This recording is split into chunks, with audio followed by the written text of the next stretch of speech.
Την καλησπέρα μου παιδιά σε όλους. Στο σημερινό μας το βίντεο θα μιλήσουμε σχετικά με το πώς έκαναν οι χριστιανοί την αντιγραφή της λατρείας της θεάς Αθηνάς σε λατρεία της Παναγίας. Και αυτό το οποίο μου κάνει εμένα προσωπικά πολύ μεγάλη εντύπωση είναι και το γεγονός ότι η Παναγία ούτε γεννήθηκε 15 Αύγουστο, ούτε πέθανε 15 Αύγουστο, ούτε έγινε κάποιο ιδιαίτερο συμβάν το οποίο είχε κάποια σχέση με την ίδια, αλλά αυτό το οποίο έχει ιδιαίτερη σημασία είναι να τονίσουμε το γεγονός ότι η Αθηνά λατρευόταν 15 Αυγούστου και θα αναδείξουμε και την λατρεία της αλλά και την κλοπή που έκαναν οι φίλοι μας οι χριστιανοί σε ακόμα ένα βίντεο της θετικής ντοπαμίνης. Να πω καλησπέρα σε όσους έχετε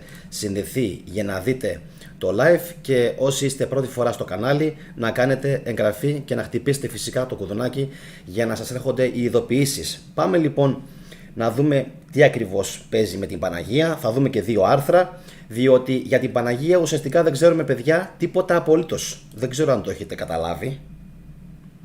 Για την Παναγία δεν ξέρουμε τίποτα απολύτως. Αυτό το οποίο θέλουν οι χριστιανοί να πιστέψουμε είναι πως γέννησε ένα όν μέσω άμμουμης σύλληψης, εντάξει, δεν έκανε δηλαδή την φυσιολογική πράξη όπως κάνουν όλοι οι άνθρωποι, ήρθε ο Αρχάγγελος ας πούμε και της το φύτεψε και αφού το φύτεψε μετά μέσα της το έμβριο και το γέννησε μόλις 16 ετών, σήμερα θα ακούσετε πολύ χολή. Το γέννησε λοιπόν 16 ετών, μετά αυτός ο θεάνθρωπος άλλαξε την ανθρωπότητα. Σταμάτησαν οι πόλεμοι, σταμάτησε η πείνα, αναστήθηκαν όλοι οι νεκροί, ο Σωκράτης, ο Αριστοτέλης, ο Πλάτωνας, ο Μέγας Αλέξανδρος, ο Αγισίλαος, ο Ξέρξης, ο Δαρίος, πήγανε στους ουρανούς όλοι αυτοί και τρώγανε και πίνανε μαζί και κάνανε εκεί γλέντια και είχαν σε κλέτια, περνούσαν τέλεια. Όλη η παρέα εκεί, ο Λεωνίδας φυσικά, οι 300, οι αντίπαλοι, οι πολεμιστές από τον Μαραθώνα, οι αντίπαλοι τους ήθελα να πω οι Πέρσες, ήταν όλοι εκεί, αναλήφθηκαν πάνω στους ουρανούς και από τότε άλλαξε η ανθρωπότητα ριζικά, δεν είχαμε ούτε μεσαίωνες είχαμε, ούτε καταστροφές ναών είχαμε, ούτε είχαμε οικονομαχίες, ούτε σταυρώθηκαν, ούτε σκοτώθηκαν μετάανθρωποι. Άλλαξε δηλαδή η ανθρωπότητα 180 μοίρες και όλα έγιναν τέλεια πάνω στη γη, διότι γεννήθηκε ο Θεάνθρωπος σύμφωνα με τους χριστιανούς και τα άλλαξε όλα. Κατάφερε και τα άλλαξε όλα. Από τότε δεν έχουμε ξαναδεί ποτέ εμείς μαύρη μέρα. Οι άνθρωποι για την ακρίβεια έχουν γίνει αθάνατοι, δεν πεθαίνουν πλέον οι άνθρωποι. Επίσης είναι επιστημονικά πλέον αποδεδειγμένο και θρησκευτικά αποδεδειγμένο ότι αν κάνεις μια ευχή αφού πάθεις ένα τροχαίο ή αν κάνεις ένα τάμα, το πόδι σου μαγικά θα ξαναφυτρώσει και τα χέρια σου, τα πόδια σου, τα μέλη σου, όσα έχασες στο τροχαίο θα ξαναβγούν φυσικά, γιατί ξέρετε χρειάζεται να πιστεύεις σε αυτή τη θρησκεία για να γίνει κάτι τέτοιο. Αν δεν πιστεύεις δεν μπορεί να γίνει φυσικά. Οπότε οι Κογκολέζοι, οι κάτοικοι της Νοτιού Αφρικής, οι κάτοικοι που ζουν στη Μιανμάρ, οι Βουδιστές, όλοι αυτοί δεν θα έχουν αυτή την ιδιαίτερη μεταχείριση την οποία έχουν οι χριστιανοί. Μιας και ξέρουμε ότι οι χριστιανοί είναι αθάνατοι πλέον. Δεν ξέρω αν το έχετε καταλάβει. Οι χριστιανοί πλέον είναι αθάνατοι, δεν πεθαίνουν. Εντάξει, δεν πεθαίνουν. Είναι αθάνατοι, είναι άφθαρτοι, δεν αρρωσταίνουν και δεν κάνουν φυσικά πολέμους μεταξύ τους. Βλέπε Ρωσία-Ουκρανία. Δεν κάνουν πλέον πολέμους μεταξύ τους οι χριστιανοί. Αυτό έχει τελειώσει. Μετά από την γέννηση του Θεανθρώπου τελείωσαν οι πόλεμοι ανάμεσα στους χριστιανούς και ανάμεσα στους φυσικά και στους ανθρώπους. Διότι μετά τον Χριστό ούτε Ισλάμ υπήρξε, ούτε σφαγές μεταξύ Ισλαμιστών και χριστιανών. Μετά δηλαδή τα πάντα ως διαμαγείας σώθηκαν, άλλαξαν και τίποτα πάνω στη γη πλέον δεν είναι, το ξαναλέω, όπως ήταν πριν γεννηθεί ο Ιέσουα. Εντάξει, παρόλο που έχω πει ότι εγώ προσωπικά σαν Γιάννης σέβομαι τον Ιησού Χριστό σαν ιστορική προσωπικότητα, το τονίζω, σαν ιστορική προσωπικότητα, τον σέβομαι, δεν τον ασπάζομαι έτσι ακριβώς γελιοδέστατα όπως θέλουν να μας τον παρουσιάσουν οι χριστιανοί για να γεμίζουν κάποιον οι τσέπες. Ωραία. Και πάμε στο θέμα μας, το οποίο είναι η Παναγία και η Αθηνά. Όπως είπα, θα μιλήσουμε για την Παναγία και για την Αθηνά. Η Παναγία, λοιπόν, το ξαναλέω, δεν θα έπρεπε να εορτάζεται κάθε 15 Αύγουστο. Και αν εσείς εκεί έξω, οι φίλοι μας, οι χριστιανοί, διαβάζετε κάποια σχετικά αποσπάσματα, παύλα κείμενα, χειρόγραφα, θα ξέρετε ότι δεν υπάρχει η ημερομηνία γέννησης της Μαριάμ. Το γνήσιό της όνομα είναι Μαριάμ. Σημαίνει, αν μπορώ καλά να θυμηθώ, σημαίνει ελπίδα, σημαίνει βασίλισσα, κάτι τέτοιο σημαίνει Μαριάμ. Δεν ξέρουμε λοιπόν ούτε πότε γεννήθηκε ούτε πότε πέθανε. Αλλά για κάποιον μυστήριο λόγο την ταύτισαν οι χριστιανοί, οι κλέφτες ή οι αντιγραφείς, γιατί κλέφτες είναι φυσικά, αυτό το έχουμε πει άπειρες φορές, κλέφτες είναι, κλέφτες και αντιγραφείς και πλαστογράφοι της Αθηνάς. Αντέγραψαν λοιπόν την Αθηνά, την εικονιζόμενη, η οποία όλος τυχαίως, όπως θα μας πει και σε ένα του άρθρο ο κύριος Ηλίας Γιαννακόπουλος, φιλόλογος, δεν είναι καθόλου σύμπτωση ότι συμπίπτει ο 15 Αύγουστος της Παναγίας με τον 15 Αύγουστο των αρχαίων Αθηναίων. Εντάξει, δεν είναι καθόλου τυχαίο, δεν είναι σύμπτωση. Αυτή είναι η πρώτη αναλογία, λέει ο κύριος Γιαννακόπουλος. Μια πρώτη αναλογία ανάμεσα στη Θεά Αθηνά και την Παναγία. Η ημερομηνία εορτασμού τους. Προς τιμήν της Αθηνάς γιορτάζονταν τα Παναθήναια. Σήμερα γιορτάζονται, ερωτηματικό, κάθε 28 του αρχαίου μήνα εκατομβεώνα γιορτάζονταν.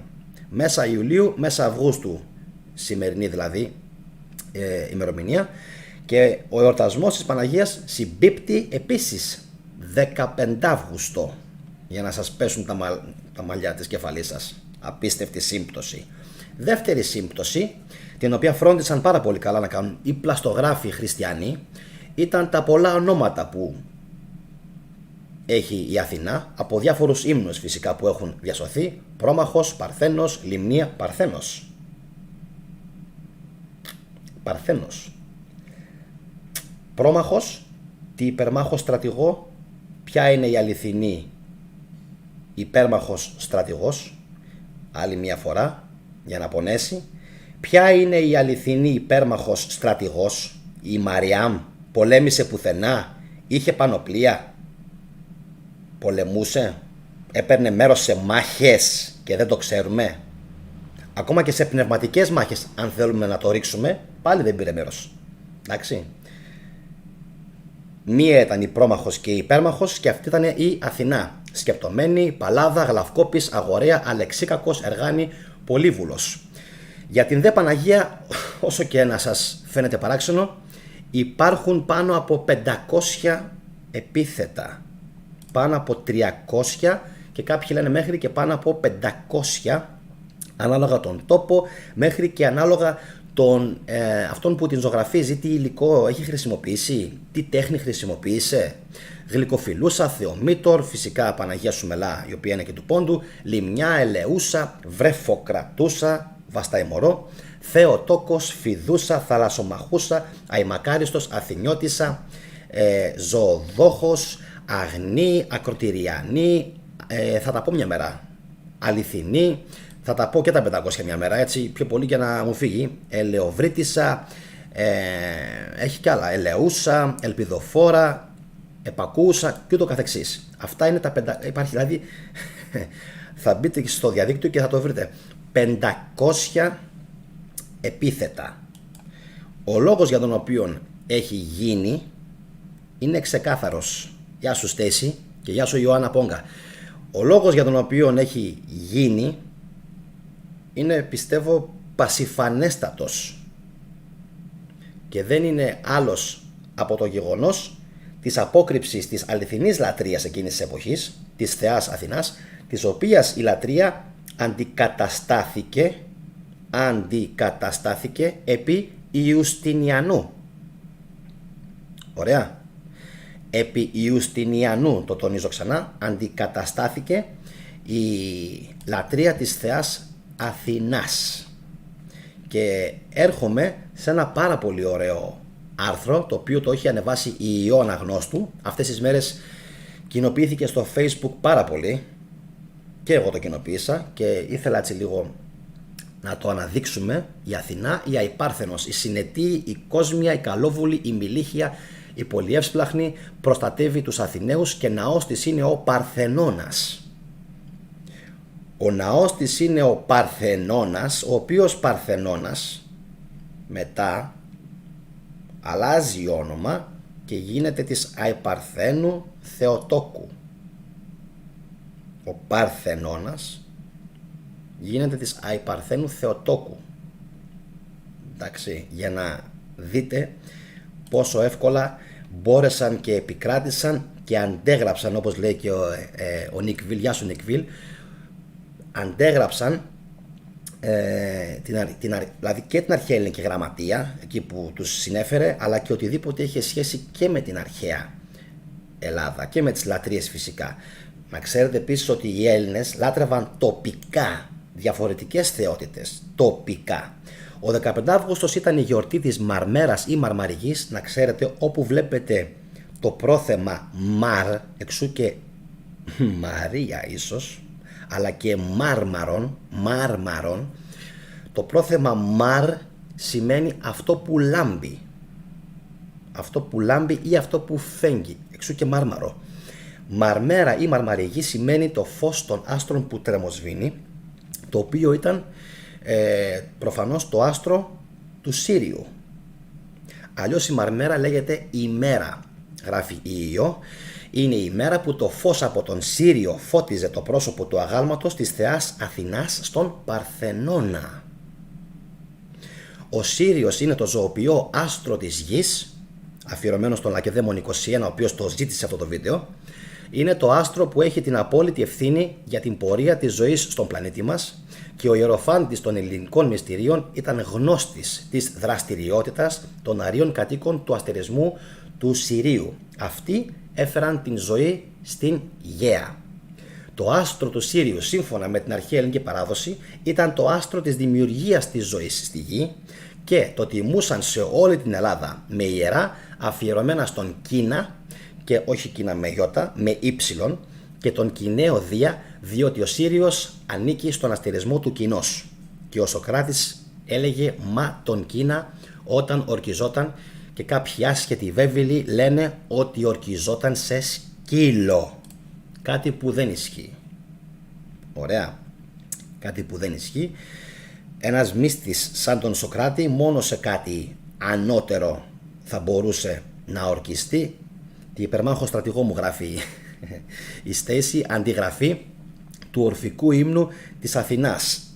Γενικότερα οτιδήποτε έχουν κάνει Στέισι, οτιδήποτε έχουν πάρει, είναι ή από την αρχαία ελληνική μυθολογία ή από τους Μεσοποτάμιους ή από τον Ζωροαστρισμό, είτε από τον Μηθραϊσμό, ή φυσικά εννοείται το κυριότερο από όλα από την αρχαία Αιγυπτιακή λατρεία και από την Εβραϊκή. Και από την Εβραϊκή, γιατί κάποιοι μπερδεύουν τους Εβραίους. Δεν ξέρω γιατί γίνεται αυτό το πράγμα. Τους Εβραίους μην τους μπερδεύετε. Άλλο πράγμα είναι ο Ιουδαϊσμός και άλλο πράγμα είναι το σύγχρονο πράγμα, συνονθήλευμα που λέγεται χριστιανισμός. Μην μπερδεύεστε. Χριστιανισμός Ρωμαίοι, Βατικανό. Εντάξει. Μην μπερδεύεστε. Αφήστε τους Εβραίους, καλά είναι εκεί που είναι. Έχουν τα δικά τους, φοράνε εκεί την κιπά, όπως λέγεται. Έχουν τα δικά τους εκείνοι. Έχουν πάρει χριστιανή στοιχεία από τον Εβραϊσμό, εννοείται πολλά, αλλά μην μπερδεύουμε το ένα με το άλλο, δεν έχει καμία σχέση. Συνεχίζουμε. Υπάρχει Πίνδαρος, έκτη οδή του Νεμεωνίκου. Υπάρχει μια φυλή ανθρώπων και μια φυλή θεών. Έχουν και οι δυο πνοή ζωής από την ίδια μητέρα. Σαν να έχουμε πλαστεί δηλαδή στο άστρο του Κοινός και κάποιοι μας έχουν φέρει εδώ. Χωριστές όμως δυνάμεις μας κρατάνε μοιρασμένους. Και η μια είναι τίποτα, ενώ η άλλη έχει τον οριχάλκινο ουρανό για σίγουρη Ακρόπολη. Τι να σημαίνει, Κι όμως έχουμε κάποια ομοιότητα σε μεγάλη ευφυΐα και δύναμη με τους αθανάτους και ας μην ξέρουμε τι θα μας φέρει η ημέρα. Λοιπόν, το ξαναλέω ότι 15 Αυγούστου ήταν η γιορτή της Αθηνάς και ήταν και η περίοδος που τελούνταν τα Παναθηναία. Και το ξανατονίζω ότι επί Ιουστινιανού 482 μέχρι 565 έζησε, δηλαδή σκεφτείτε γύρω στο 500 κάτι άλλαξε αυτό το πράγμα, δηλαδή άλλαξε η λατρεία της Αθηνάς και μετά έγινε η Παναγία Αθηνεώτισσα. Παναγία Αθηνεώτισσα. Για την δε Παναγία, την Μαρία, θα κάνουμε στο μέλλον και άλλα πολλά βίντεο. Σας έχω υποσχεθεί, όπως και για τον Παύλο, όπως και για τον Ιησού, βίντεο τα οποία ασχολούνται με την ιστορική πλευρά των γεγονότων και όχι με την υποτιθέμενη θεόπνευστη ιστορία. Αν και θεόπνευστο και ιστορία δεν πάνε μαζί.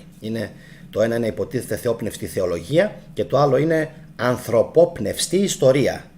Για να λέμε λίγο τα πράγματα με το όνομά τους και να μην τα μπερδεύουμε, γιατί τείνουμε πολλές φορές να μπερδευόμαστε. Λοιπόν, όπως καταλάβατε, όπως λέει και στο άρθρο του ο κύριος Γιαννακόπουλος, αυτές οι συμπτώσεις δεν είναι τυχαίες. Και στην ουσία η θρησκεία χτίζεται πάντα πάνω σε στοιχεία του παρελθόντος, όπως το λέει πάρα πολύ καλά ο κύριος Ηλίας. Και αυτό φαίνεται πολύ καθαρά, λέει ο ίδιος, στο τελετουργικό. Διότι, τι σας έλεγα πριν, όλες οι θρησκείες αφήνουν ένα δικό τους τελετουργικό πίσω. Είτε αυτό έχει να κάνει με το θυμίαμα, είτε έχει να κάνει με το λιβάνι, είτε έχει να κάνει ακόμα και με την φλόγα που δεν έσβηνε μέσα στους ναούς. Αν θυμάστε, αυτό έχει περάσει μέχρι και σήμερα στα σπίτια, στο καντιλάκι που ανάβουμε.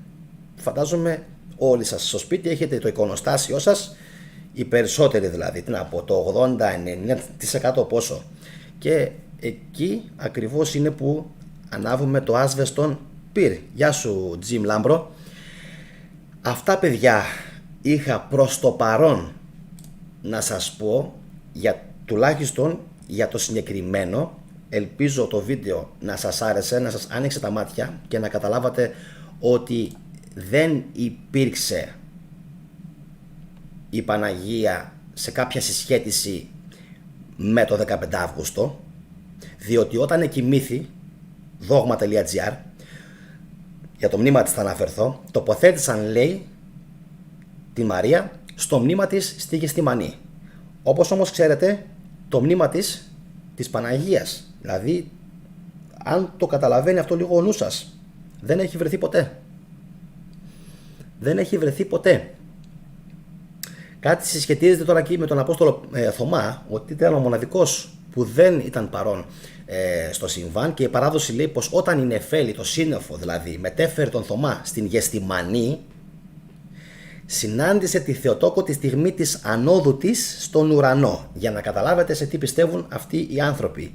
Οι δικοί μας είχαν νεφέλες και ούτω καθεξής στη μυθολογία, αυτοί όμως τα πιστεύουν όλα αυτά.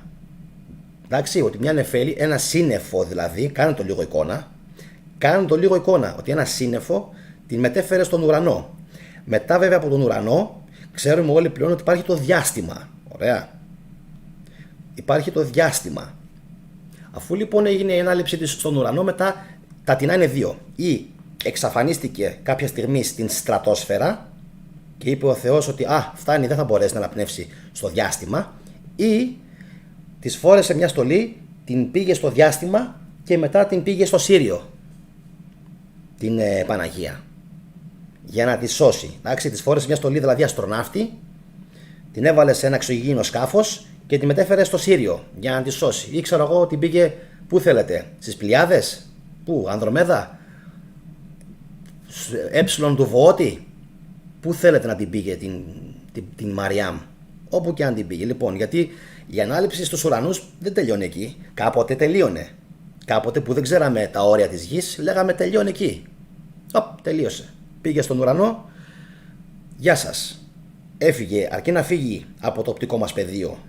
Έγινε η ανάληψη. Οι χριστιανοί δεν πιστεύουν ότι πέθανε. Οι χριστιανοί λένε κοιμήθηκε. Και ότι ήταν άφθαρτο το σώμα της. Άσχετο, ήταν άφθαρτο το σώμα της. Ωραία. Η δε ηλικία που που κοιμήθηκε είναι 59 ετών. 59 ετών. 16 ετών, πολύ κακός ο Γαβριήλ. Ούτε καν ήταν ενήλικη ακόμα. 16 χρονών γέννησε τον Ιησού. Ήτανε 3 χρόνια λέει και 12 στο ναό και μετά που ήταν η στιγμή που συνέλαβε. 3 χρόνια, ξέρω εγώ, 3 χρόνια την πήγανε στο ναό, 12 χρόνια ήτανε μέσα στο ναό, 3 συν 12, 15 και στο καπάκι έρχεται ο Γαβριήλ και της λέει: ξέρεις κάτι, δεν χρειάζεται να γίνεις 18. Εντάξει τώρα, αυτά εκείνη την εποχή ήταν παραμύθια, ή να είσαι ενήλικας και ανήλικας. Λοιπόν, ούτε καν τα 18. Στα 16 πάμε, τι λέει, θα γεννήσεις. Δηλαδή 15 μισό έμεινε έγκυος η Παναγία. Και στα 16 γέννησε τον Ιησού. 16. Και μετά, όπως σας είπα, έγινε αυτή η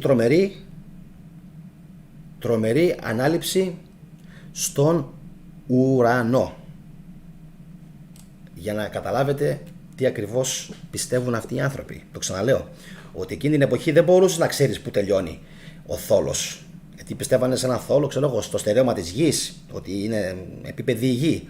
Τα πάντα τριγύρω μας, τα ουράνια σώματα είναι στρόγγυλα, όλα. Σελήνες, ήλιοι, φεγγάρια, Φόβος, Δήμος, Αφροδίτη, όλα είναι στρόγγυλα. Η γη για κάποιον παράξενο λόγο έπρεπε να είναι επίπεδη, τετράγωνη, ίσια. Λοιπόν, αρκεί να μην είναι στρόγγυλη, σφαιρική. Λοιπόν, και έφευγες πάνω λοιπόν στα ουράνια δώματα και εκεί τελείωνε η πορεία σου. Αυτό είναι κάτι που το πιστεύουν αυτοί οι άνθρωποι. Δηλαδή δεν το πιστεύουν μόνο για τον Ιησού, το πιστεύουν και για την Μαριάμ. Ότι επίσης η Μαριάμ ήταν και αυτή, λέει, αν το έχετε διαβάσει, η μαμά, η Άννα, η μαμά της Μαριάμ, η Άννα και ο Ιωακήμ επίσης την συνέλαβαν, λέει, χωρίς να γίνει κάτι. Μπείτε και διαβάστε, δηλαδή και αυτή ήταν καθαρή. Ήταν και αυτή ψιλοθεάνθρωπος η Μαριάμ. Ήταν και αυτή ψιλοθεάνθρωπος, γιατί λέει και αυτή το σώμα ήταν άφθαρτο. Άφθαρτο. Και αυτήν στο σώμα αναστήθηκε και αυτήν στο σώμα αναλήφθηκε στους ουρανούς. Ξέρετε γιατί? Γιατί δεν ξέρουν τι απέγινε. Επειδή δεν μπόρεσαν να βρουν ένα μέρος που να το χαρακτηρίσουν ως αρχαιολογικό σημείο αναφοράς. Ωραίο πράγμα η αρχαιολογία. Ωραίο πράγμα η αρχαιολογία. Επειδή δεν μπόρεσαν να βρουν ένα συγκεκριμένο σημείο αναφοράς και έναν τόπο να το βαφτίσουν ότι είναι ο τάφος της Μαριάμ, έπρεπε να σκεφτούν και αυτοί κάτι τον 4ο-5ο αιώνα. Και σου λέει, τι να κάνουμε τώρα, τι να πούμε? Το βρήκα. Η κλασική απάντηση. Αναλήφθηκε στους ουρανούς, έφυγε. Με το πύρινο άρμα. Γιατί όχι? Μια πάρα πολύ καλή δικαιολογία για να μπορέσουν να στηρίξουν αργότερα το δόγμα τους. Ωραία. Οπότε οι διαφορετικές απόψεις που λένε κάποιοι, Θόδωρε Διαμαντόπουλε, οι διαφορετικές απόψεις πέφτουν στο κενό. Όταν υπάρχει γελοιότητα, όταν υπάρχει ηλιθιότητα, όταν υπάρχει έλλειψη ιστορικών στοιχείων και όταν φυσικά έχει γίνει τόσο μεγάλη σφαγή στο Πανελλήνιο. Εντάξει, όταν χλεβάζανε αυτοί, καλά ήτανε. Όταν αυτοί σκοτώναν, καλά ήτανε. Όταν αυτοί γκρέμιζαν τους ναούς, μέχρι πρόσφατα το 2009 στην Ανάφη, καλά ήτανε. Εκεί είμαστε δημοκράτες ξαφνικά και λέμε διαφορετικές απόψεις. Εκεί που τσούζει ο πισνός μας, εκεί είναι καλά. Έτσι. Λοιπόν, επίσης Άντζελο, δεν θέλω να με λέτε Γιαννάκη. Όταν με λένε Γιαννάκη κάτι παθαίνω. Κάνε ένα διάλειμμα, ένα εξάλεπτο διάλειμμα, λίγο να συνέλθεις. Δεν μ' αρέσει να με λένε Γιαννάκη, με υποτιμάει. Από πάντα ήμουν έτσι. 1000 φορές να με πεις τη λέξη με τα 3α παρά να με πεις Γιαννάκη. Κάτι παθαίνω. Σε έβαλα σε διάλειμμα 6 λεπτά λίγο για να συνέλθεις. Αυτά, παιδιά, από το σημερινό το βίντεο. Ελπίζω να σας άρεσε. Αν σας άρεσε, κάντε like, συνεχίστε να διαβάζετε, συνεχίστε να μορφώνεστε, συνεχίστε να βλέπετε τις πηγές και να μην είστε πρόβατα όπως θέλουν κάποιοι να είστε. Επίσης, μόλις τελειώσει το βίντεο θα βάλω από πάνω προτινόμενα βίντεο για να συνεχίσετε να βλέπετε κάποια τα οποία κολλάνε με το σημερινό το βίντεο. Καλό βράδυ σε όλους, παιδιά. Γεια σας.